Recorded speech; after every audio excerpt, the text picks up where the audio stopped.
मारी सिवान वाला कोच कोच कोच कोच मारी सिवान वाला कोच कोच कोच कोच मारी सिवान वाला कच कच कच आ करी सामान तोहर फच फच फच ना। सार लोग तोहनी के बाप के राज चलता, सिवान वाला हो गला तो कहा जहाँ मर्जी जैसे मर्जी वही कच कच कच कच आ फच फच करे लगवा। कबही तो तोहनी सीधे टांग उठा के मारे तारा, कबहू कबहू निहुरा के मारा तारा, कबहू कबहू तो साले हद से ज्यादा होता। यही पिताजी पिछिलका वीडियो में तो साले तोहनी मुँहे में मारे लगे रहला।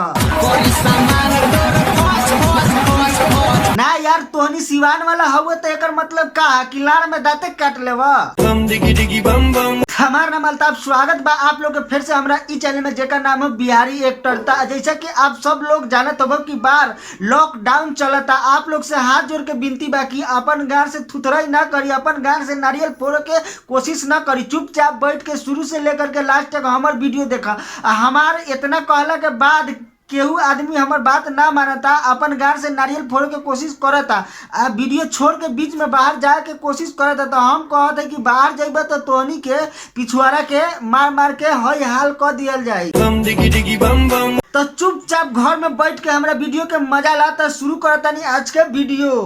पहले बंगाल से देव बिहार रे लागेली मोकिया देव छिनार रे अइले बंगाल से तेहू बिहार रे लागत तारे पकिया तेहू छिनार रे। ओकरा बाद सरवा सीधे निहुरा के घपा घप करे लागता। हम तो कहते सरवा साफ दोगले बार निहा बंगाल से आयल बा चाहे नेपाल से आयल बा चाहे कहूँ से आयल बा, 2 रुपया कमाए खातिर आयल बा। तो एकर मतलब का हाथ तू ओकर गार ले लेबे। तेरे चिझवा को करेली मान रे तोरा ले गोड़ बाबे हमर सामान रे छोटे गो चीजा पर करे ले गुमान रे तोरा से बड़ बा हमरो सामान रे। सर तोरा से हम एगो बात बता दी कि तोहर सामान चाहे तोरा घर तक पहुंच जात हो चाहे तोहर क्षेत्र तक पहुंच जात हो, लेकिन ओकर छोटिए गो सामान रही, चाहे जितने ओकर छोट सामान रहे उतने ओकर वैल्यू बढ़ेला।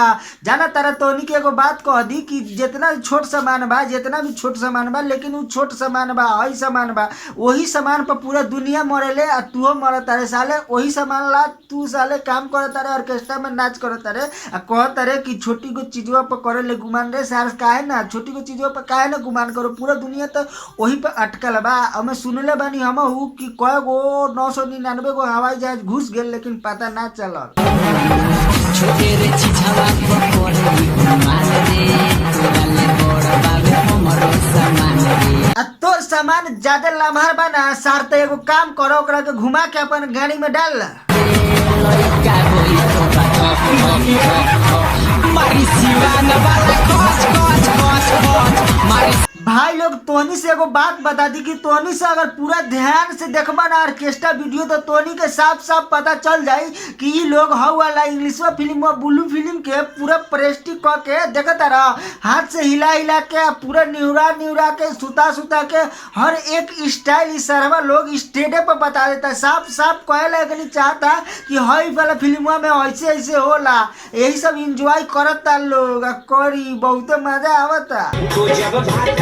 जाके में तू तो मूग बड़ो ये सैया खाना ना होला जाला। तू तो मौग बारा हे सैया खरा ना होला जारा में। एगो उ सर रहे हई सर रहे कि निहुरा के साला स्टेडे पर सब काम करते रहे। एगो हई सर देखो तारा ई सर अपन हाथे में पुड़िया लेके हिला होता सारे सही में तोर खरा ना होला का रे सर। तू तो मूग बड़ो ये सैया खाना ना होला जाला।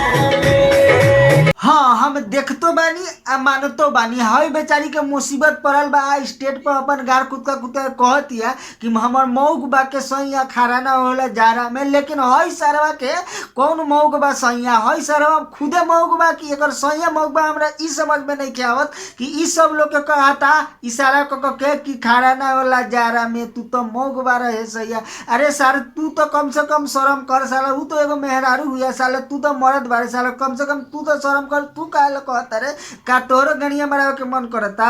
चढ़ली जवनिया में लागल माया की मन करता कि हम नहीं हर भागी हाँ तो हमरो विचार ये है तू चल जो नहीं हरे ई सरवा मौगा बा देखत ना बारे कैसे माइक खड़ा करता ई सरवा साफ मौगा बा ई सरवा के खड़ा ना होता तू सही कहता रे तू चल जो नहीं हरे ई सरवा से कुछो ना होई bum diggy diggy bum bum. आज के वीडियो यहीं पे समाप्त करता नहीं हमरा आशा ना पूरा विश्वास बा कि ई वीडियो आप लोग के पसंद आ गेल हो ये वीडियो पसंद आयल है ना तो वीडियो के लाइक कर हमारे चैनल के सब्सक्राइब करके घंटा बजा दें ताकि कोनो वीडियो डालम तो आप तक पहुंची सबसे पहले। और एगो बात जैसे पहले और बता दे वाला चाहते कि ई वीडियो सिर्फ आप लोग के हंसे और हंसावे खातिर मनोरंजन खातिर बनावल गइल बा ना कि केहू के हर्ट करे खातिर केहू के तकलीफ देवे खातिर। तो वीडियो के मजाक मिली और हंसी हंसाई और वहीं पर देख के भूल जाई। तो चला आज के वीडियो खत्म करता नहीं। Thanks for watching, bye by.